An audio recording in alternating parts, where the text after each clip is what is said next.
Peru is one of 16 countries. Governments bear the primary responsibility for disaster risk reduction.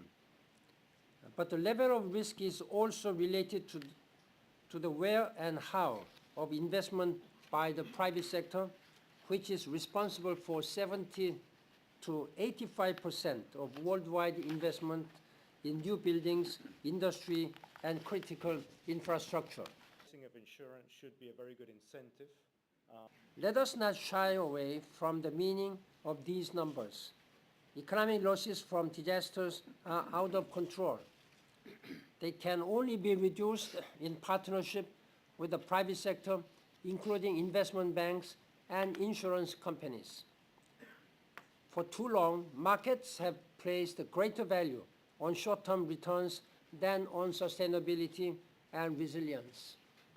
At long last, we are coming to understand that reducing exposure to disaster risk is not a cost, but an opportunity to make that investment more attractive in the long term.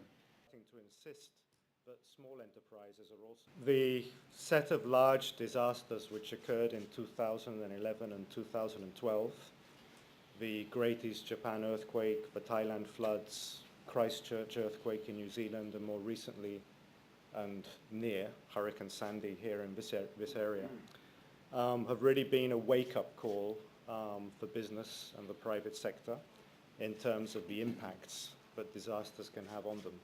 World Economic Forum's risk report. So the report is really trying to focus us on where the opportunities are against the background of the catastrophic losses that too many countries have suffered, not least in the past decades.